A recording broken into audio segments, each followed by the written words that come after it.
Fala pessoal, bem-vindo à aula número 88 de C aqui do canal de Aluno para Aluno. E nessa aula aqui nós vamos aprender duas novas funções, a função fgetC e a função getC. Na verdade essas duas funções são idênticas na parte de como são implementadas. Existe uma pequena diferença entre elas, mas é apenas um detalhe. Se você estiver seguindo as últimas aulas sobre funções de input e output padrão da linguagem C, não deixe de fazer o download do arquivo PDF aqui na descrição, que vai mais a fundo, uma explicação mais teórica sobre como que essas funções funcionam. Então beleza, vamos lá. Para iniciar aqui, vamos criar um vetor de caracteres x de tamanho 100. E agora vamos trabalhar então com a nossa função fgetC. A função fgetC recebe como parâmetro um ponteiro tipo file. Então, se isso aqui já não ficou claro na aula anterior, agora a gente pode esclarecer mais ainda. Como isso aqui recebe um ponteiro tipo file, se eu quiser informar que eu vou estar obtendo dados do meu teclado, que é o standard input, eu posso escrever stdin, standard input. Isso aqui vai informar que eu vou estar obtendo dados da entrada padrão do meu computador, que no caso é o teclado. Como a gente comentou anteriormente, se isso aqui não fosse um computador com teclado e o modo de entrada padrão fosse outro, não seria então o teclado. Mas considerando aqui para nós que todo mundo está fazendo isso aqui em um computador normal, standard input vai ser o nosso teclado. Bacana. Agora, essa função retorna para mim o valor do caractere que eu vou estar lendo. Então, se eu digitar a letra A aqui, essa função vai retornar o valor do caractere A. Bacana. Então, eu vou jogar esse valor na posição 0 do meu vetor de caracteres x. Então, a gente criou esse vetor de caracteres e eu estou explicitamente dizendo que x na posição 0 é igual a essa função aqui, que vai ler dados de stdin. Bacana. Agora, se eu der um printf para provar para a gente que realmente isso aconteceu, eu posso fazer isso aqui. Então agora eu estou dando um printf. Opa, se eu escrever printf correto, né? Printf. Eu estou dando um printf no caractere 0 na mesma posição onde a minha variável foi chamada. A minha função foi chamada. Então se eu der um executar, e agora digitar aqui embaixo a letra A e apertar Enter, é retornado para mim a letra A, porque essa função leu e depois devolveu para mim o mesmo caractere. Se eu executar de novo e apertasse no número 1, o número 1 viria para mim. O que acontece se eu apertasse mais de um número? Por exemplo, assim, não interessa, porque eu estou chamando essa função apenas para um único caractere. Então vai ser apenas o primeiro, que é o do caractere 3. Então a gente deduz aqui que a função, o objetivo dessa função, o que ela faz? Ela retorna o próximo caractere do ponteiro file que informar aqui entre parênteses. É isso que ela faz. O que é a função getC? Então se eu apenas mudasse, em vez de fgetC, eu colocasse apenas getC. Vai fazer exatamente a mesma coisa. Então olha só, se eu colocar aqui, ó, 1, retorna 1, A, retorna A, colocasse um monte de coisa, retorna apenas o primeiro. Então as duas são iguais. Aí você fala assim, mas por que raios que as duas são iguais? Ah, mas se as duas são iguais, não tem motivo de ter a duas, poderia ter apenas uma. Só que aí vem mais um pouco de história e uma parte teórica, então por isso que eu até recomendo fazer o download do arquivo, que eu menciono um pouco mais isso lá. getC originalmente foi implementada como sendo uma macro na linguagem C. Se você lembra na série sobre macros que a gente definia aqui na parte de pré-processamento, a gente poderia definir uma macro. getC originalmente foi definida como uma macro. E depois teve a função fgetC, que era a versão dela implementada como função, e eventualmente eles implementaram também getC como sendo uma função. Então hoje na linguagem C, getC pode ser implementada ou não, como uma macro ou como uma função. E a função fgetC é apenas uma função, ela nunca vai ser executada interpretada como sendo uma macro. Essa que é a diferença. Existe sim um risco, existe um pequeno risco em estar utilizando uma macro, mas a gente não vai tocar nesse assunto, isso seria mais uma exceção, então depois a gente vai falar isso. Mas basicamente, por enquanto, é importante saber que fgetC é apenas uma função, getC tem a função, mas ela também pode ser implementada como uma macro. Beleza, então vamos continuar aqui então. Agora que a gente aprendeu como obter um único caractere, vamos voltar para a nossa função fgetC, um único caractere. Como que eu faria se eu quisesse obter uma string do usuário, ou seja, um conjunto de caracteres? Eu poderia fazer isso. Então a gente vai deletar isso aqui e vamos ver como que isso aqui seria.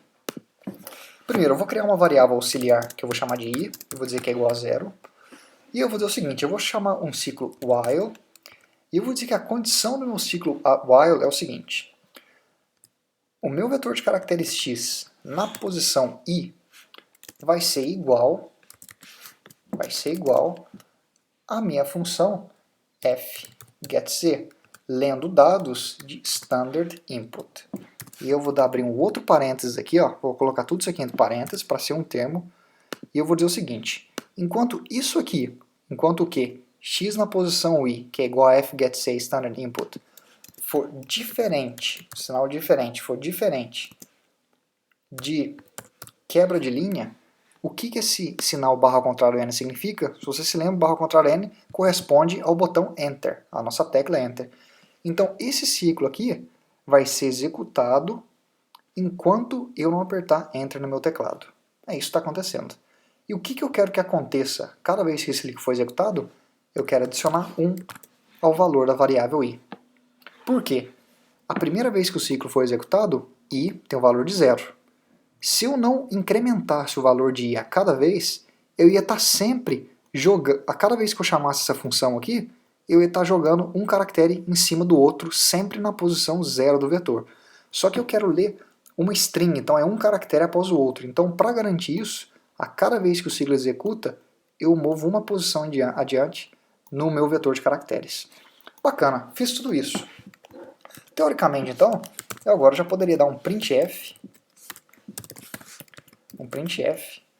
na string que for formada por esse processo. Então chamar aqui x. Só que vai ter um pequeno porém aqui, ó. Eu vou até dar um executar para a gente observar o erro que vai acontecer. Se eu não executar agora, o programa vai me deixar digitar alguma coisa. Então eu vou digitar aqui pão com mortadela e apertar Enter. Olha só o que aconteceu.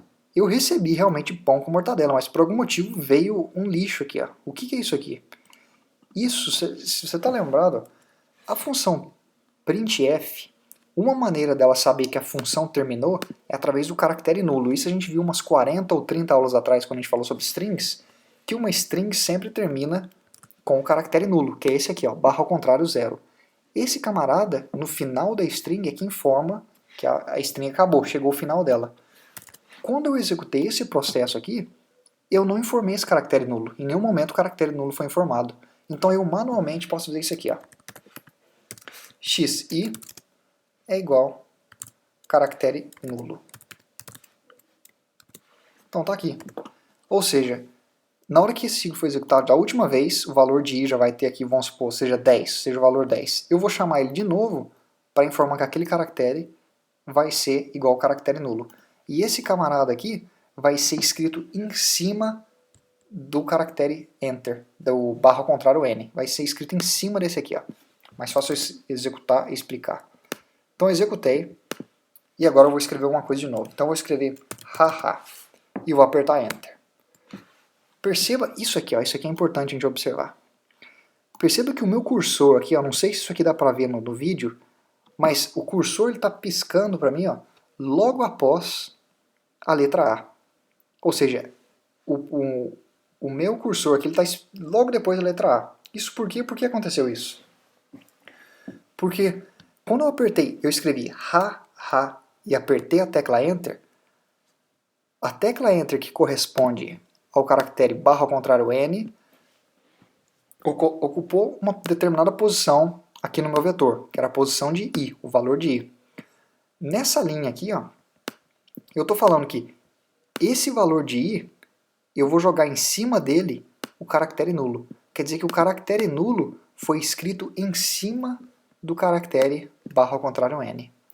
Agora, se eu fizesse isso aqui, ó, mais i. Então o que eu estou fazendo aqui agora é o seguinte, eu vou dizer que o caractere nulo é uma posição avante comparada à anterior. Se eu executar o programa agora, olha o que vai acontecer.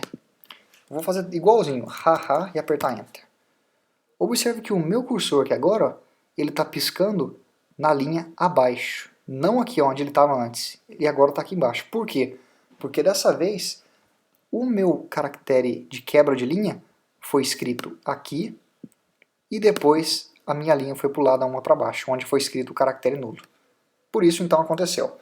Certo, agora na segunda parte dessa aula a gente vai fazer a mesma coisa, só que a gente vai fazer isso aqui utilizando um arquivo, um arquivo de texto. Então tem uma pequena diferença, e agora a gente vai ver qual que é essa diferença. Em vez de pegar dados do teclado, se eu apontasse esse camarada aqui para ser um arquivo de texto no meu computador. Então te vejo na próxima aula com a continuação desse assunto. Até mais.